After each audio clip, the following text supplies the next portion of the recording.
Well, what a joy to see so many of you here today at this beautiful place. I think one of the real gems of the Catholic Church in America. Just curious, how many are here for the first time? We're seeing the campus. A lot of you, good. Because I remember vividly the first time I saw this place.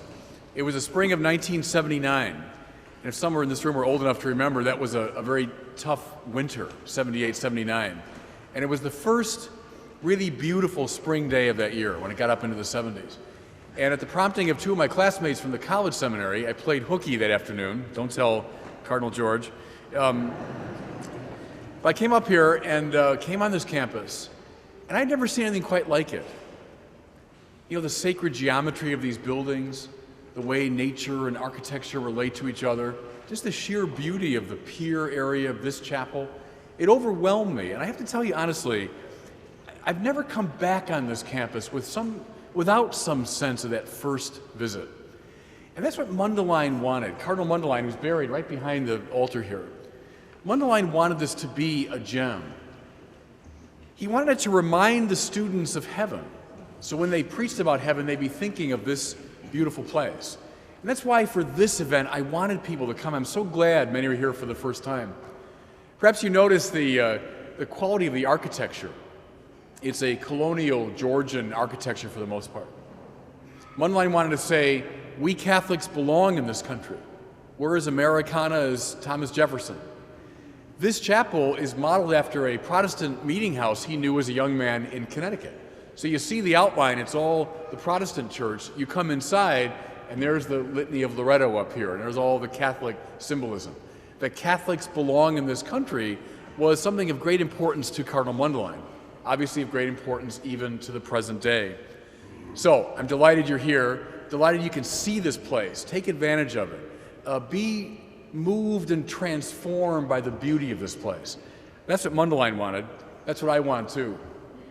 And friends, I'm very happy to be able to talk at the prompting of these readings today about the Church's teaching on sex and family and morality. Now, as you know, of all the teachings of the Church, probably the most vilified in the high culture and in the popular culture are the teachings on sex and marriage and family. Time and again, Catholic teaching is vilified as puritanical, as life-denying. Oh, it's a holdover from the desert morality of primitive Bronze Age people. Catholic teaching limits the freedom of those who want to determine the quality of their own sexual lives. When Catholic teachers speak out in favor of the Church's sexual morality, they're often pilloried as old versions of, remember old Dana Carvey's church lady routine, you know, fussy, puritanical, obsessed with sex secretly. Can I respond first to that charge of puritanism? Because it's the easiest charge to respond to. There is indeed, if you look through the history of philosophy and religion, a strain of puritanism. Whether you see it in the Gnostics, in the Manichees, even in Plato. Puritanism says the spiritual realm is good, matter is fallen, compromised. The program of Puritanism is escape as much as possible from matter to get to the realm of the Spirit. And in that program, one of the primary problems is sexuality, because it so ties us to the material world. Well, that's Puritanism. Authentic biblical Christianity is not puritanical. Can I shout that again, please? Authentic biblical Christianity is not puritanical. Go back, as the readings prompt us, to the very beginning of the Bible. The Creator God makes the whole panoply of things material, from the sun and moon to planets and stars to birds and fish in the water, those things that walk and even creep and crawl upon the earth. And all of it, we hear, God found good, even very good. There's nothing wrong with the body. Nothing wrong with sexual desire, sexual longing, or the sexual act. All of it God finds good. Not a block to the spiritual, but precisely a conduit to the spiritual. Look at the gospel now when Jesus is asked about sex and marriage and divorce. He hearkens right back to that beginning of Genesis. What does he say? So God made them male and female.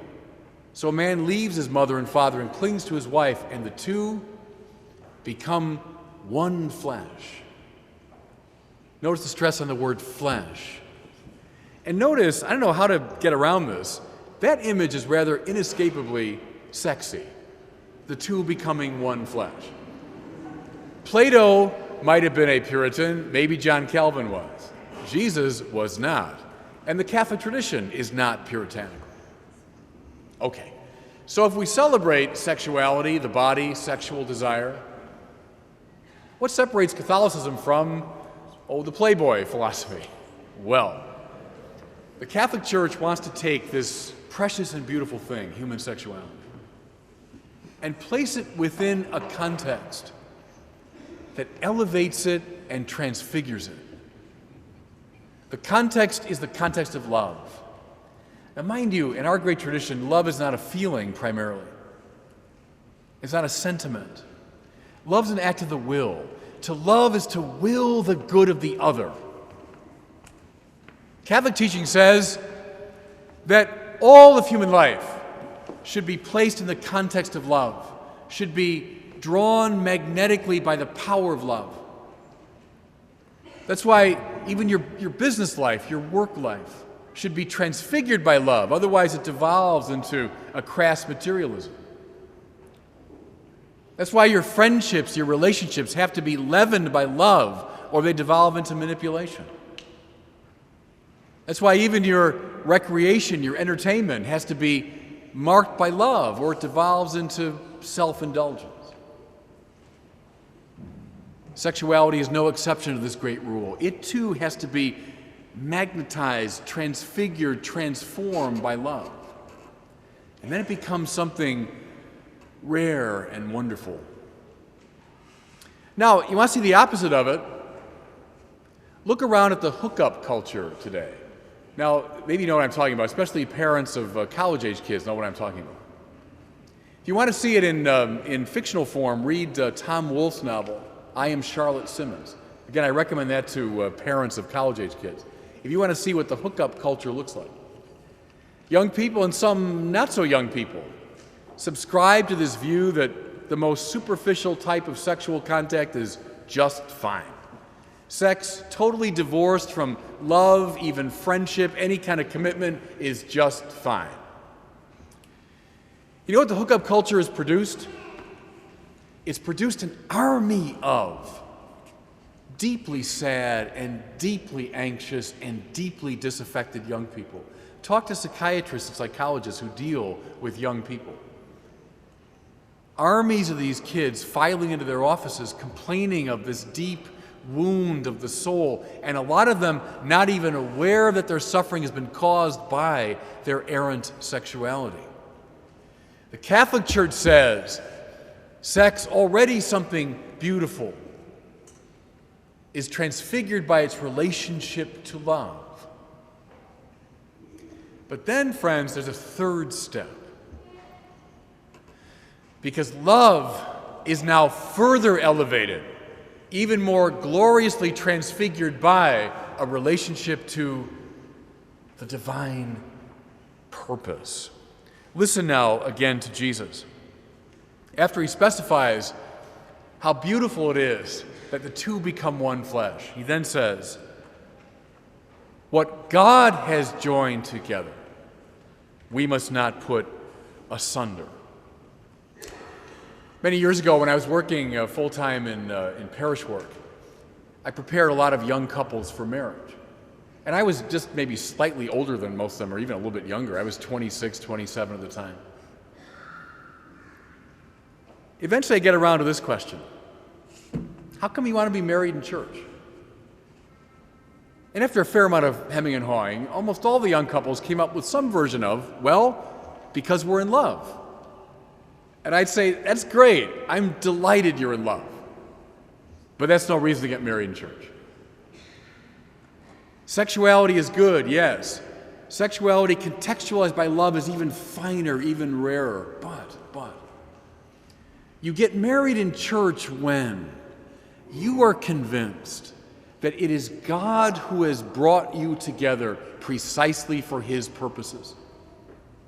When you know in your soul that your coming together was not accidental, but was desired by God so that your love might become an icon to the world of the divine love. You, precisely as a couple, are now serving God's transcendent purpose. Now, when you know that, you're ready to stand in front of the priest. You're willing to stand within the sacramental context of the Mass. You're willing to stand in front of the people of God and say, the Lord has brought us together. That's the third, final context which elevates and transfigures sexuality. You know, many years ago, Fulton Sheen, who's a great hero of mine, the great pioneer in the use of the media and evangelization, wrote a book called 3 to Get Married. Maybe some of you remember that. Yes, the husband and the wife, that's 2. But a third is needed to get married, and that's God. He called upon Aristotle, the ancient philosopher, who said, a friendship or a marriage becomes solidified in the measure that the two people fall in love together with a transcendent third. It's terrific insight of Aristotle. That a friendship will really last, not in the measure the friends simply fall in love with each other, but together with some transcendent third. They fall in love together with their country, or together with the truth, or together with beauty. So here, when two people together fall in love with God, the transcendent third, that's when the marriage is solidified. So think of the concentric circles. Sexuality, beautiful, already sublime, already blessed. Now elevated by relationship to love, and then further elevated by relationship to the divine purpose. That's the Catholic understanding of love, sex, and marriage. I'll close with this. Our culture's become increasingly Nietzschean. Friedrich Nietzsche, the great 19th century philosopher, I think more influential even than Karl Marx. Nietzsche's great insight: we create ourselves. Hear that everywhere in the popular culture, by the way. It's trickled down now into the popular culture. We create ourselves. By a sheer act of the will, we define our own lives. See, friends, that's inimical to the Bible. That's inimical to the gospel. That human life is a program of self-creation. No, just the contrary. We find ourselves in the measure that we surrendered the ego to higher values. Yes, to love, ultimately to the very love of God. This is precisely why freedom and tolerance are so highly valued in our society. They're the only objective values, that I'm free to define my own life. That's why the Catholic teaching is so often mocked as fussy puritanism or antiquarianism. Here's the thing. I'm very happy in the midst of a culture that has a million voices advocating for popular Nietzscheanism, that we invent our own lives, especially our sexual lives. I am very happy to stand. And maybe it's become a minority voice. Maybe it has in our culture. But I'm very happy to stand with the Catholic tradition that says no to that. That says yes to this beautiful biblical vision. Sexuality transfigured by love, transfigured finally by the divine purpose. That's a message taught 2,000 years ago, one we very much need to hear today.